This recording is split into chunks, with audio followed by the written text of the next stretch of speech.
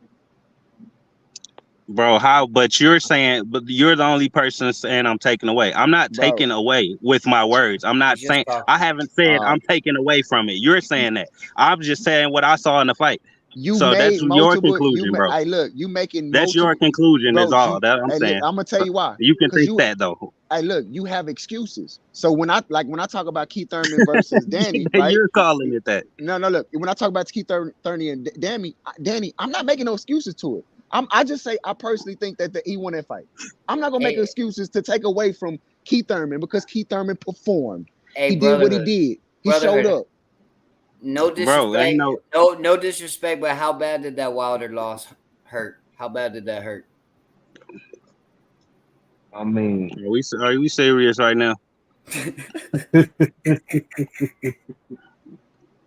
I know the feeling. I know the feeling when Tony Harrison lost to Jermell Charlo. That motherfucker hurt. No, I would never, bro. I was way. By the time that Wilder fight happened, I was at least 5 to 6 years past loving anybody that much. Not even my own family. Not even my own family, my dude. So I'm not that type of person. You mad about the count? You mad about the count and Fury How being am I mad? fighting a bigger man's fight, bro? I mean, come on. How am I mad, bro? Talking about something don't make me mad about it. I'm just. I don't give two fucks about it. You brought it up as a talking point, man. I'm saying I would like to not see it in future fights. Yeah, I don't want to see fucking headlocks. I don't want to see Jeff Horn versus Pacquiao part 2. No, I don't. Like, what do y'all want me to shut up about it? Hey, look, I got you, bro. I just don't want to see that type. I don't want to see that type of fighting, bro. If y'all against me saying that, then fucking fine. You don't like. I don't like headlocks. You don't like. Hey, guys, let's put a bow on this discussion quick. I've said that plenty of times. I don't like Andre Ward. I don't like any of them dirty motherfuckers. So I'm consistent. I don't like none of them motherfucking dirty ass fighters. No, a good boxer can fight a little dirty, bro. I don't like that, bro. A good boxer can fight a little dirty, that turned bro. into me not liking the whole sport, my nigga. Bro, this shit is crazy. This shit is nuts. You taking this shit real far, bro, on purpose. Like this is some trolling shit right here. Nah, bro, you just. I mean, let's put a bow on this discussion. Tyson Fury is a fat fuck. He snorts cocaine, and he's a criminal on a travel ban list. And a PD user. And he's a drug chief. Right, so I automatically don't like him. And he snorts cocaine. I guess you don't like Mike Tyson, though, bro. I guess you don't like Mike Tyson. And why y'all have to bring up 10 black boxers? I'm a Holyfield fan. Nah, I ain't really fucking Tyson like that. Y'all kill me with that. Yeah, I think that's the end of it. Yeah, right there. We got it all out there. Tyson Fury and all his. Yeah. That's it. Right. Let's put a ball. A nigga that got a cheating pass and he headlocking and shit. Like, come on, it's not gonna sit well with anybody. Poor baby. Hey, he cheated, not me. That's his pass, not mine. I ain't fucking controlling his criminal record. So, it ain't the egg weights no more. Now it's the headlocks, bro. Come on, no. Hey, I didn't put PDs in his body. I didn't put boar meat in his fucking mouth or anything. He did that shit. So you talk to him, Brotherhood. Who's your favorite fighter? Fury. Well, that's a I believe it. That's a contradiction. Nah, it's straight fact. My nigga Brotherhood don't lie. Nah, he's being sarcastic, and I commend him. Oh, you talking about Huey? Oh yeah, I fuck with Huey. Huey, a good ass fighter. You know that? I mean, Tyson Fury. Even his dad is back in Mickey Theo. Hey, bro, like I think Huey Fury could be the heavyweight champion of the world. You can Hold say up a second. Are you up the Ted Cheeseman bandwagon? No, I'm just fucking with him. You know who my real favorite fighter is, Smoke. You cool, Brotherhood. I mean, no disrespect, bro. It's all yeah, good. I don't. Who is that? Fuck Brotherhood. Disrespect. Hey, what's good, Smoke? What's up, man? I didn't even know you was on the panel, man. And I just joined. What's up? You fine this early morning?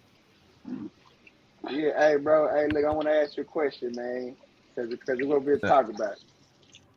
You know, ain't a lot of great fighters have a lot of dirty tactics. Yeah, I mean, I think so. Yeah, it's a part of boxing. What part you of the say? game. Yeah, I mean, I don't, but it's a preference thing. Like, I don't like. Some people can dislike dirty tactics. I don't. I like. For me, it's a prize fight, and don't let the other guy be dirtier than you are be the reason why you lost. That's what I think about it. Like, let the ref earn his fucking paycheck. But smoke, Yes, sir. it's some niggas like Robert Guerrero versus Robert Guerrero versus Berto. That shit was just wrong. Like this I nigga mean, Guerrero was throwing this, like he was literally grabbing and throwing this nigga and hitting him low all fucking night. Yeah, All man. night, my nigga. Come on. I Now. mean, so Cooney versus fucking Holmes is like the worst shit ever, right? You could even go Galata Bow. I was there for that fight. That was mayhem in the fucking garden. You was in the garden during the riots. Yeah, it was. I mean, it can get excessive, sure, but that's it. But you know, again, that shouldn't stop the other guy from retaliating or the ref from doing his job. But that ain't even the problem, Smoke. Like he think I'm crazy for not liking this shit just because we seen it before. That's not what I That's said. like That's not what I seeing. said. Hold on, That's not what I said. wait. He think I'm crazy for seeing the shit and not liking it still after No, we have that's seen it not so what I much. said. That's Wait a not what I minute, said. wait a minute, just wait a minute, bro. Wait a minute. I'm trying to give an example. You fucking yuck. That's exactly what the fuck is going on, bro. You know what it is. No, it's You know not. what it is. No, it's This not. is exactly what's going on. Smoke, he's No. telling me that since we seen it 100 times, the 101 time shouldn't hurt. Like she got raped 100 times. What the fuck do we care if she get raped one more time for? Smoke, this is what he said. This is the logic. This is the logic, Smoke. I mean, I feel like you can get it excessive, right? Like, I mean, I feel like there's art to it and also be excessive with it, right? It's kind of like I like the way Salido fought fucking Lomachenko.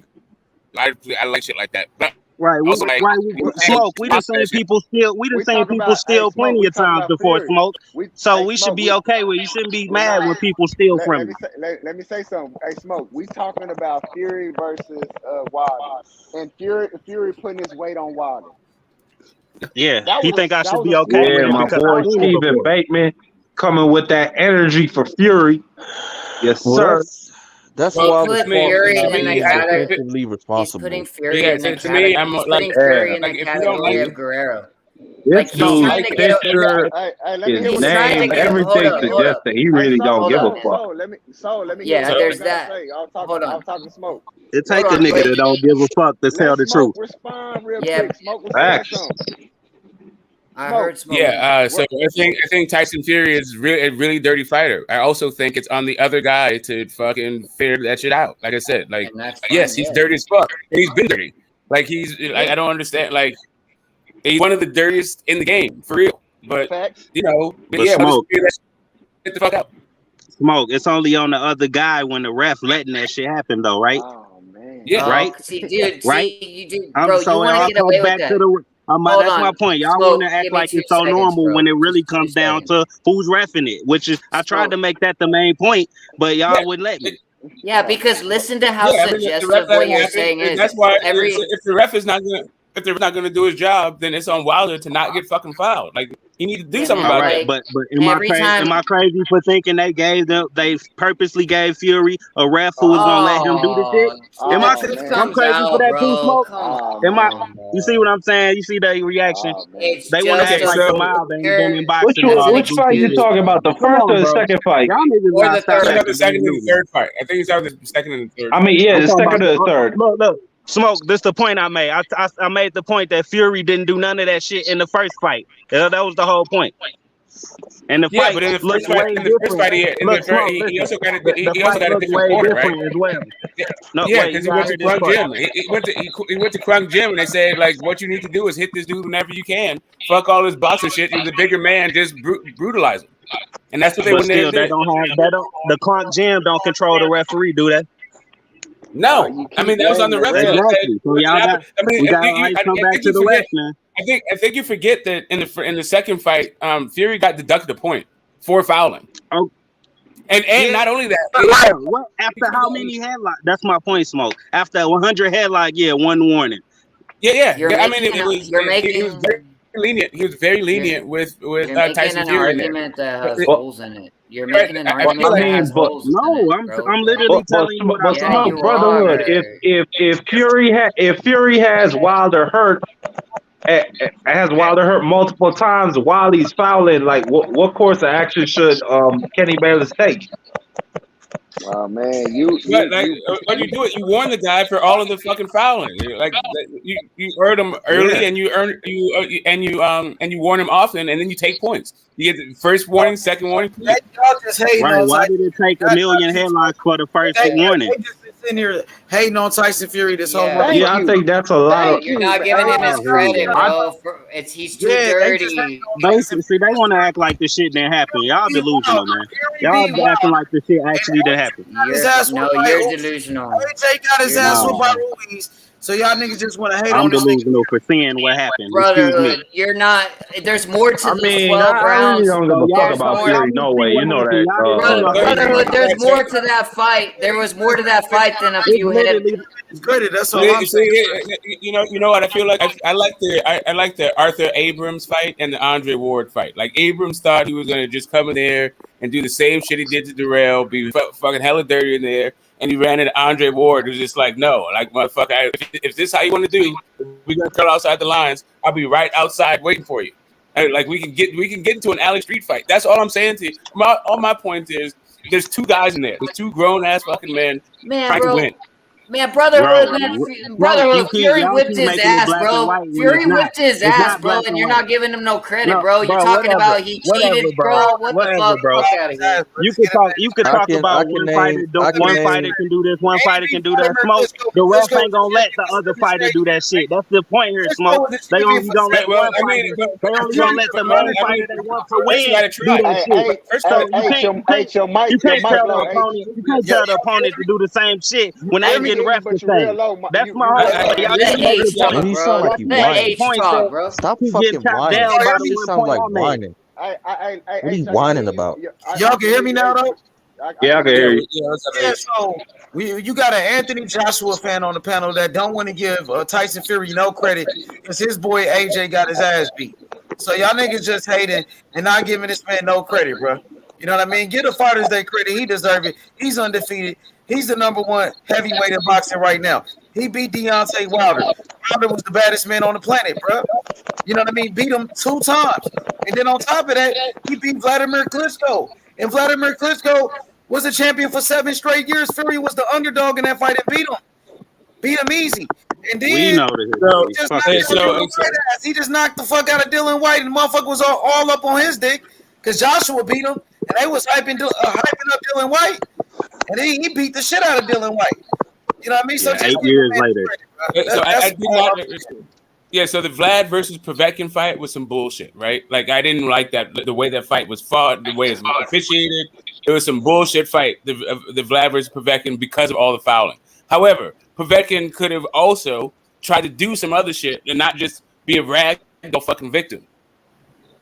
Right? Yeah, But that's Smoke, the way just because Wilder looked. He just let that Povetkin nigga could have done something, lean don't on mean him and all that shit. we feel allowed to talk Shit about was- what shit happened. was weak, bro. That's my point. Y'all niggas get mad just because the nigga mentioned the fucking headlock. I don't give a fuck about y'all being mad because the nigga mentioned it. Every time that fight come up, I'm gonna do it 100 Your more argument's times too. debatable. That's I'm the gonna do it problem. every Your fucking single argument's very time. debatable. Don't That's the foul, problem. nigga, and I won't bring it up. It's simple as that. Go ahead, Fight clean. Yeah. Fight clean. It's other What do you fighters mean that can fight do it. If clean? you This is can't do it, you ain't good boxing. enough. What are you Nigga, talking that's what the about? fucking facts are. Stop It's other fucking fighters whining. that Why I are don't you see Shakur whining? Stevenson Stop doing that whining. shit. I don't see y'all praise them. I don't see these other fighters. Do Shakur Stevenson need to do that shit? No. Brother, hold on. And he We a got pure somebody boxer else. that like Fury's Hold supposed to on, be? bro. Do he do it? Hold on. Let somebody else talk. Yeah, Felix bro. Trinidad did it. Go ahead. Felix I Lewis don't did care. it. Every great I fighter agree gotta with do it. brotherhood. Only dirty niggas I do it because agree they with my can't nigga fucking fight for brotherhood. real. Yes, you're There's correct. plenty of fighters that can fight, but then That have to do nigga all that Tyson fighting. Fury is a Plenty of dirty, plenty of Yeah, bro. You don't nasty, give Fury no fat credit, Marky. fuck. You don't give He a Fury no cheater. credit, bro. But y'all like the dirty niggas, bro. You Fuck don't them give niggas. him no credit, Fuck bro. them It's niggas. obvious, Bending the man. rules. Fuck Y'all like Tyson bending the Fury. rules just to make a nigga win. Fuck that and fuck them. Brotherhood, wait for a second, bro.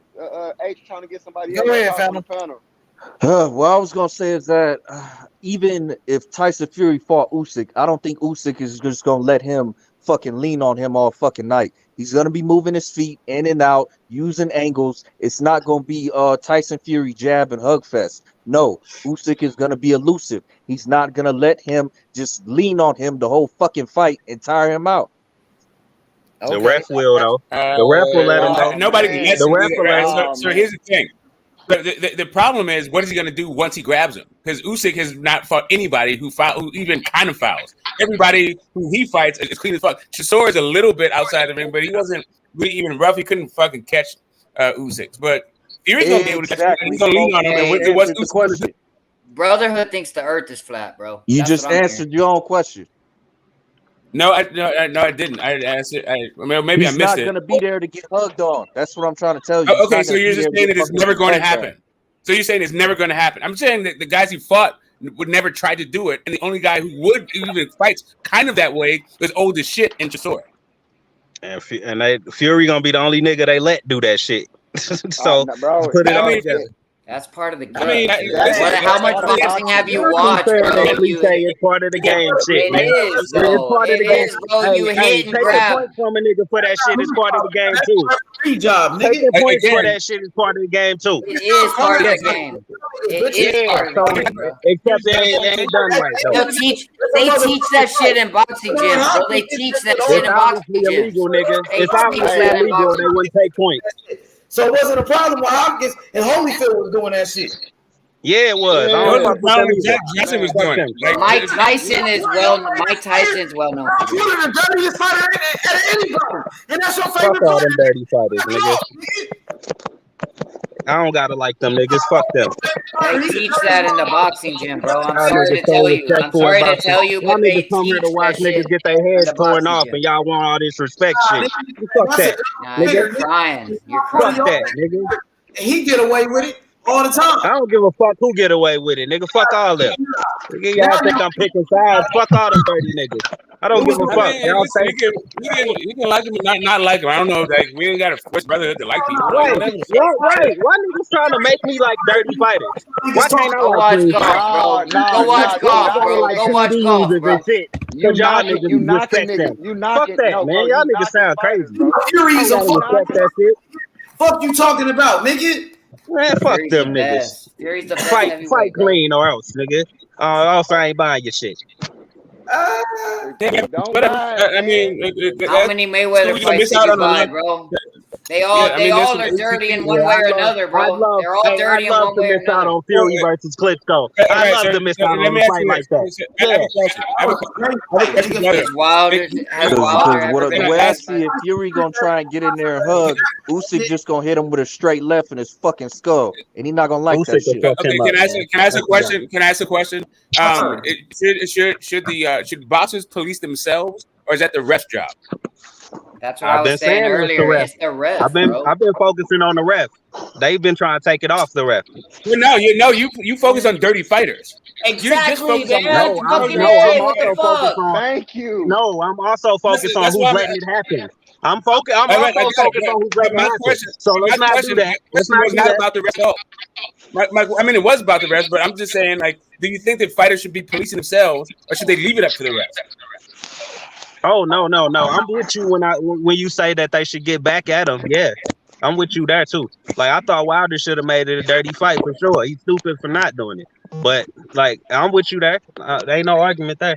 Yeah, wasn't he like lifting weights and all that shit, preparing for the third fight? That nigga want to hug on He you, did throw his some ass dumb on the ass ground. Yeah, then. but that was some dumbass shit. He should have been running. He did some dumb shit. Should have Fury bulked said, up I'm about on to his gain leg. 30 more pounds, and Wilder dumbass listened to him and fucking put on some weight, and that nigga Fury came in skinny.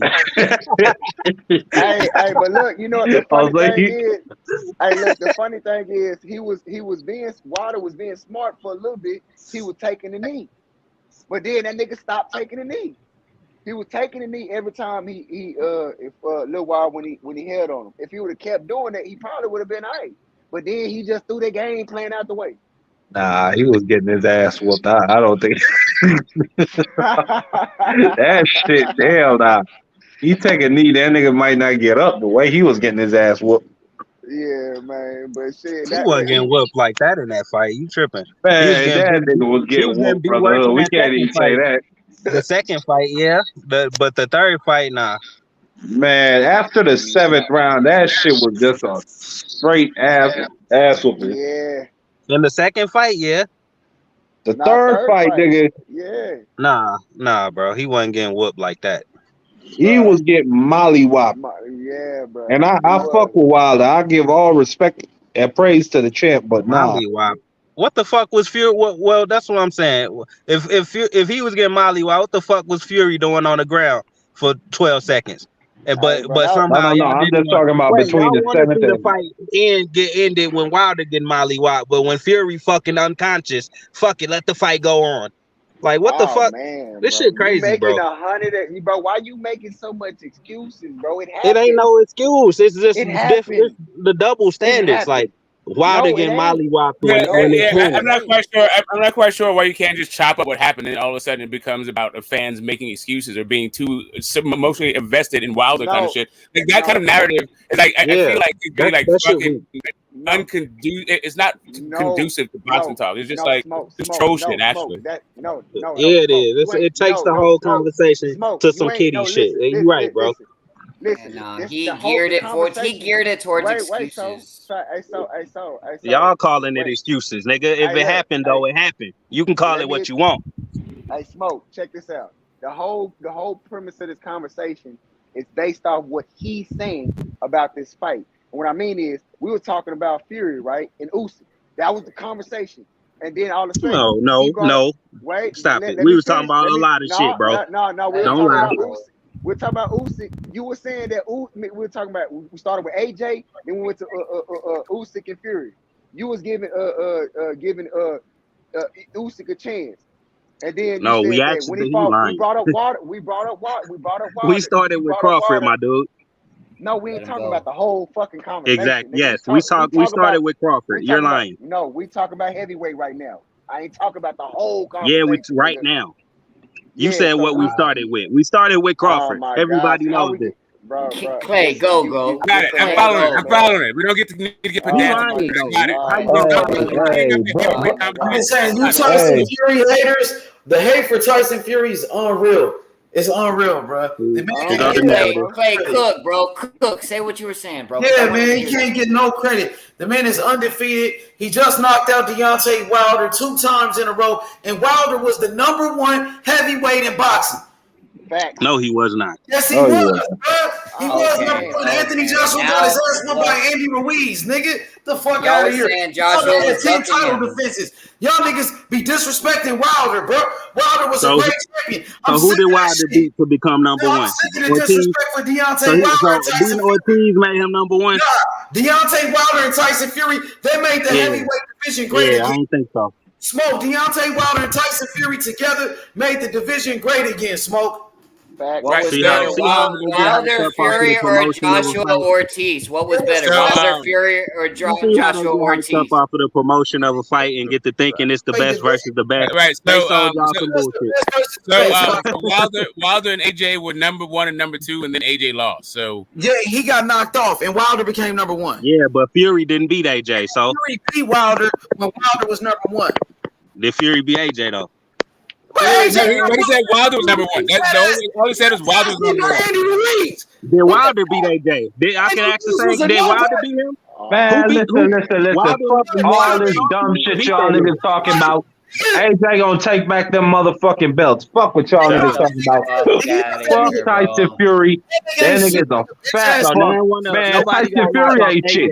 He a fat fuck. He a drug cheat. He every motherfucking thing. That nigga putting egg weights in gloves, tampering gloves, all of the types of shit. Why that nigga can't get under these 250 fucking pounds? Because he a fat fuck. He can't get no motherfucking steroids no more. That nigga had a fucking pharmacist, and that nigga don't want to give him shit no more. Hey, Marky, you know Fury tested clean, right? Marky, you remember the former? I don't know what the fuck this nigga tested for. Marky, you know Fury tested clean in those 3 Wilder fights, right? What, 1 minute the nigga say he ate some boar meat, the next minute we find out it's some other shit. He a fat fuck. Go to the LDBC with that shit, bro. Go to the LDBC with Tyson that Fury, shit. nigga. Bro, I keep hearing that B word every time we say something about these fighters. Y'all niggas work. Yeah, I know you niggas love Tyson Fury. I don't. I hate that nigga. Fuck it. Hey, the facts are. Real nigga. Niggas talking about the hate Wilder was getting. What about the hate Fury got?